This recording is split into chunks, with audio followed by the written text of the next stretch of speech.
دنیا بھر سے لاکھوں دیکھنے اور سننے والوں کو ملک ارسلان اوان کا سلام۔ دیکھیں، آج کی ڈیولپمنٹس میں رانا ثناء اللہ صاحب کی تقریر سر فہرست ہے، لیکن اس طرف میں بعد میں آؤں گا۔ اس سے پہلے کچھ چہم گوئیاں ہیں، کچھ باتیں ہیں جو مجھے آپ سے کرنی ہے، اور جو اس وقت ہو رہا ہے کہ جنرل فیض حمید کو ایک دفعہ پھر گفت و شنید کا نشانہ بنایا جا رہا ہے، اور پی ڈی ایم کی جماعتیں کسی طرح سے چاہتی ہیں کہ کسی طرح سے افواج پاکستان کی اور کچھ پی ٹی آئی کے لوگوں کی آپس میں گتھم گردہ معاملات ہوں، اور معاملات وہاں پر پہنچے جہاں پہ یہ اداروں کے سامنے کھڑے ہوں اور ادارے ان کے سامنے کھڑے ہوں، اور یہ لوگ پیچھے سے بیٹھ کر تالیاں ماریں۔ لیکن جناب، ایک بات میں آپ کو باور کرانا چاہتا ہوں، بتانا چاہتا ہوں کہ یہ وہ وقت نہیں جو آپ سمجھ رہے ہیں، آپ سوچ رہے ہیں۔ عوام جاگ چکی ہے، عوام بیدار ہے، اور عوام جانتی ہے کہ کون عوام کو استعمال کر رہا ہے، کون عوام کے ساتھ کھڑا ہے، جس کا مفاد عوام کے مفاد کے ساتھ ہے، اور جس کا مفاد عوام کے مفاد کے ساتھ نہیں ہے، عوام اس کو آسمان سے اٹھا کر زمین پر پٹک دیتی ہے۔ اس ملک میں جو معیشت کے حالات ہیں وہ ایک دو ویڈیوز میں آپ سے پہلے ڈسکس کر چکا ہوں، اور اس کے ساتھ ساتھ وہ لائیو سیشن میں بھی میں نے آپ سے ڈسکشن کی۔ لیکن جو باتیں فیض حمید صاحب کے بارے میں مشہور کی جائیں ہیں کہ وہ پی ٹی آئی میں جا رہے ہیں اور پی ٹی آئی پارٹی کا حصہ بننے جا رہے ہیں، تو اس میں کوئی صداقت اور کوئی سچائی نہیں، کیونکہ اخلاقی طور پہ تو کیا، قانونی طور پہ بھی جنرل فیض حمید اس وقت کسی بھی پارٹی کو کم سے کم آنے والے 2 سال تک جوائن نہیں کر سکتے۔ اور اگر وہ کسی بھی پارٹی کو آنے والے 2 سالوں تک جوائن نہیں کر سکتے تو اس کا یقیناً مطلب یہ ہے کہ مارکیٹ کے اندر جتنی بھی خبریں، جتنی بھی باتیں گردش کر رہی ہیں، وہ تمام بے بنیاد اور فضول باتیں ہیں۔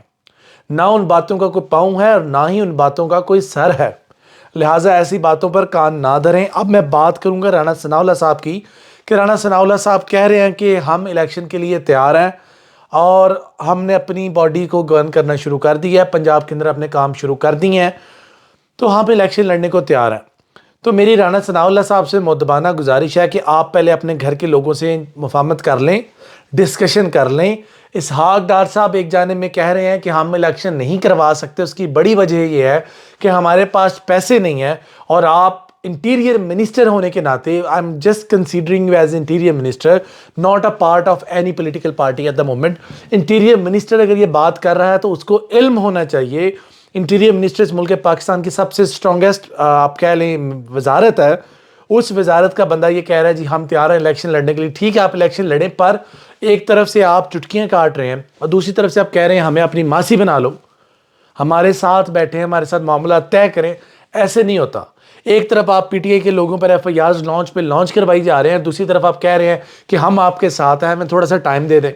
ایک طرف آپ کہہ رہے ہیں ہم الیکشن کرنا چاہتے ہیں، ایک طرف آپ کہہ رہے ہیں ہمارے پاس پیسہ نہیں ہے، ہم ڈیفالٹ ہو گئے ہیں، ہمارا یہ ہو گیا، ہم الیکشن نہیں لڑ سکتے، الیکشن نہیں لڑوا سکتے، ہمارے پاس اتنا بجٹ نہیں ہے۔ تو بھائی جان، آپ پہلے اپنے گھر میں صلاح کر لیں، جو آپ کے 3-4 لیڈر ہیں، 5-4 کچھ اتنے لیڈر ہیں، آپ ان کو بٹھائیں، ان سے بات کریں، ان سے ڈسکس کریں، اور ان سے پوچھیں بھائی کوئی ایک پلیٹ فارم پہ آؤ، بیٹھو اور ہم سے بات کرو۔ ایسے نہیں ہے کہ کبھی کچھ اور کبھی کچھ۔ Please revise your policies. اور دوسری بات، جنرل فیض کی بات جو میں آپ سے آلریڈی ڈسکس کر چکا ہوں، اس میں کوئی صداقت نہیں ہے، اور اس میں کوئی ایسے معاملات نہیں۔ ہاں، جنرل فیض حمید کا استعفیٰ منظور ہو چکا ہے، اور آنے والے 8-10 دن کے اندر اس کی آفیشیل نوٹیفیکیشن بھی آ جائے گی، لیکن ان وائل جب تک وہ کنفرم نہیں ہوتا، آپ سب سے ریکویسٹ ہے کہ ایسی باتوں پر کان نہ دھریں، اور اگر ان کا استعفیٰ کنفرم ہو بھی جاتا ہے تو وہ 2 سال تک نہیں آ سکتے۔ اور رہی بات ان سے ملاقات کی لاہور کے اندر، تو سبھی جانتے ہیں وہ اس سے لاہور کے اندر نہیں ہے۔ باقی آپ خوش رہیں، آباد رہیں، اور ہمیں یوں ہی سپورٹ کرتے رہیں۔ فی امان اللہ، اللہ حافظ۔